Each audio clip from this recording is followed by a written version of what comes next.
Explain your connection to North Korea and how its then leader ended up tracking you down in Vienna.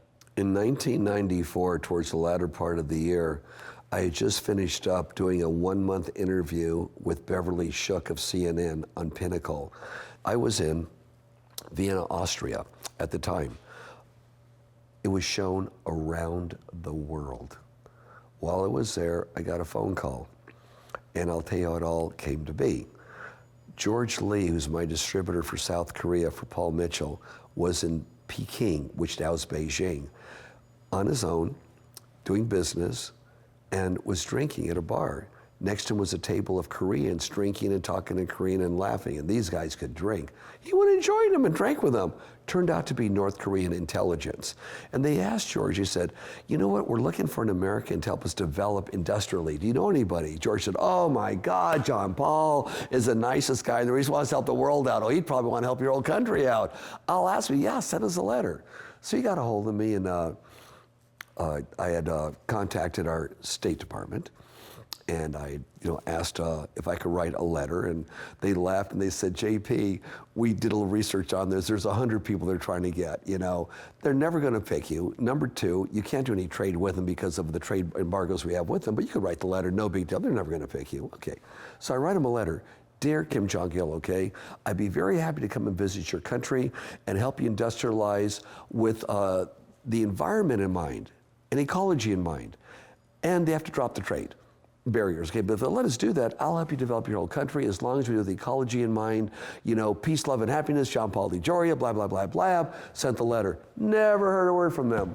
Now I believe it's getting into 1995. All of a sudden this call comes through. Pyongyang called Beijing, who got a hold of the United States, who got a hold of George Lee, who found me, bing, bing, bing, bing, bing.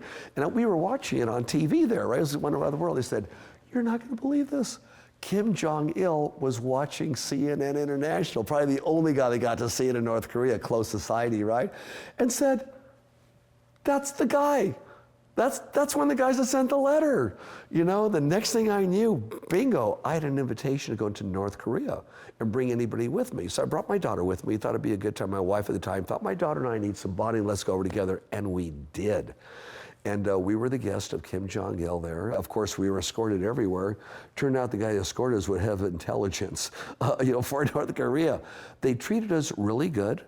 Let me ask any questions I wanted to ask, which I did. Some of the answers were unbelievable, but they still answered them for me. And they treated us properly. I didn't like what I saw there. Very controlled country. Every intersection in the country had someone with a rifle on it.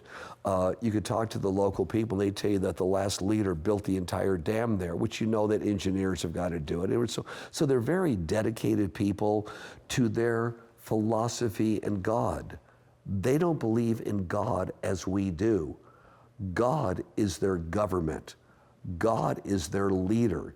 So Kim Il-jong to Kim Jong-il to now the gentleman that's there, kind of strange, okay? But they're fully controlled, a fully controlled environment, so controlled, it's sad.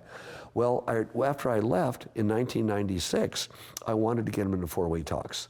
They only wanted talks with the United States, China, and North Korea. They said South Korea was a puppet. They didn't want to get into those talks. So I befriended them. I sent over, they were having a famine. 2 million of the 23 million North Koreans died that year of starvation. I heard that South Korea sent a boat of rice in there, but because South Korea was on there, they refused it. They didn't want anyone to know in North Korea they were getting food from South Korea. They let 2 million people die sick. So I sent over, and I worked with people in Michigan. I sent over 10,000 pounds of vegetable seeds. You can't sell them, you can't steal, you gotta give it to the people to help out. Well, we got into a dialogue. Very long story short, and I won't go into the details right now, I helped them get into four-way talks for now South Korea, North Korea, the United States, and China got in those talks. I worked with the State Department a little bit in Washington, D.C. I kept it very, very low key on this whole thing, very, very low key, never mentioned it, never said a word about it until in these last couple of years, I could talk about it now because enough time has lapsed so I could talk about it. But I gave a helping hand.